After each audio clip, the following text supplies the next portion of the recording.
Welcome back, English learners. My name is Marco, and I'm joined here by the lovely Erica. And today we're going to be bringing you another great lesson, one of the lessons that you requested. Yes, that's right. Actually, Maxim S requested this one. Right. I think he's really into research and investigation, so we're bringing you a great lesson about this topic. Okay, so I'm really excited to hear this dialogue all about research. So why don't we start listening to two university professors discussing an important question.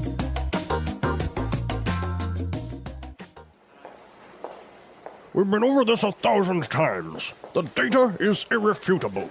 Look, we've done extensive research, built studies, and read the literature, and there is conclusive evidence to support my theory. Horowitz, I beg to differ. Even in your most recent study, the investigative approach was flawed. You know as well as I do, the collection of data was not systematic, and there's a large margin of error. To draw a definitive conclusion based on that data would be misleading. That is preposterous. You are trying to single-handedly solve one of the world's greatest mysteries, and yet you're oblivious to the fact that you're wrong. I am not wrong. The chicken came first. No! The egg came first! The chicken. Egg! The chicken. The egg! The chicken. The egg!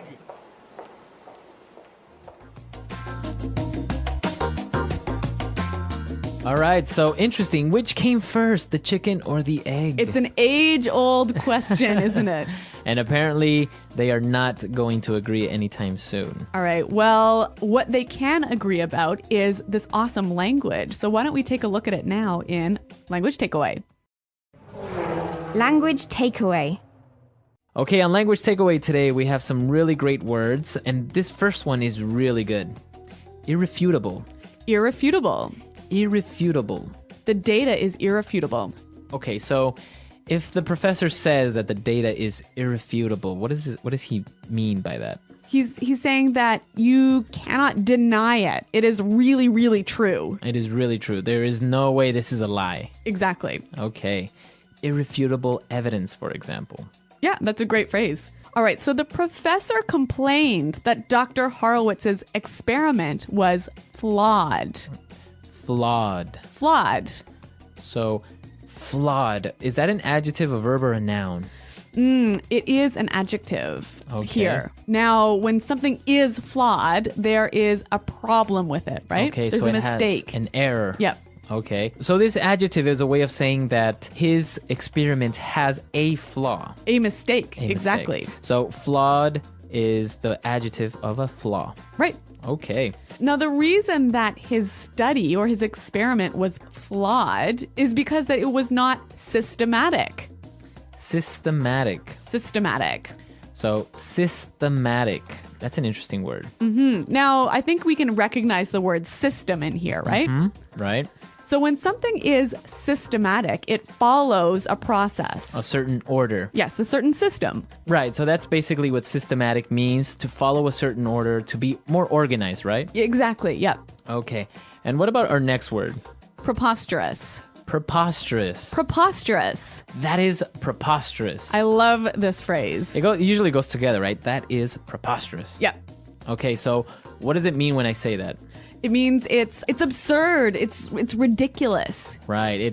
It doesn't make sense. I can't believe you said that. All right, well, this is a really interesting phrase, but I think it's a little bit more common when it's used by older people. Yeah, I don't really see a young person going up to someone and say, hey, that's preposterous. Yeah, but it is a wonderful phrase. Now, our final phrase for takeaway, oblivious. Oblivious. You're oblivious to the fact. So a person that is oblivious to something. They don't know, or they're unaware. Okay, so they ignore maybe the facts, or Exactly. they don't see it. Yeah, you're oblivious to the fact that we're in a recession. Okay, or he is completely oblivious. You can just say it like that, right? Yep, he doesn't know. Okay, so we took a look at some of the great vocabulary we found in the dialogue, but there were also some really good phrases that I think we should look at. Okay, and let's take a look at those and putting it together. Putting it together. You know, Marco, one of the things I love about English is the way that words seem to fit together, like blocks coming together. And here we have a lot of great examples of these words that fit together really nicely. Okay, so why don't we look at those? And our first one now is extensive research. Extensive research. Extensive research. All right, so we know extensive means A lot. a lot. Yeah. So that's really good when you put it together. Extensive research. It means you have A lot of research. you have really studied, you have really looked things up. Okay, extensive research. Another great research-related phrase here is conclusive evidence. Conclusive evidence. Conclusive evidence. All right, now the first word there, conclusive. When something is conclusive, you can't argue with it. It's the final decision. All right, well, the professor complained that Horowitz's investigative approach was flawed, right? Mm-hmm. So this is our next phrase, investigative approach. Investigative approach. Investigative approach.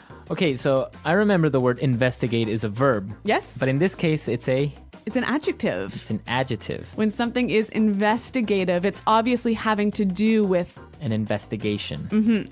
So the approach so when he said investigative approach, just simply the way you investigate okay, the problem. the way he investigated. Okay, very interesting. What about this other phrase that I saw? It was really interesting. Definitive conclusion. Definitive conclusion. So a definitive conclusion. All right. Well, again, I think we know the word conclusion, right? Okay. So it's a final judgment or decision. All right. When something is definitive, you can't argue with it or change it. Okay. So the conclusion or the final result is final. Like there is no way of arguing it. Exactly. Okay. All right. Definitive conclusion. This is some great language. So why don't we listen to it one more time in the dialogue? We've been over this 1,000 times. The data is irrefutable. Look, we've done extensive research, built studies, and read the literature, and there is conclusive evidence to support my theory. Horowitz, I beg to differ. Even in your most recent study, the investigative approach was flawed. You know as well as I do, the collection of data was not systematic, and there's a large margin of error. To draw a definitive conclusion based on that data would be misleading. That is preposterous. You are trying to single-handedly solve one of the world's greatest mysteries, and yet you're oblivious to the fact that you're wrong. I am not wrong. The chicken came first. No! The egg came first! The chicken. Egg! The chicken. The egg! The chicken. The egg!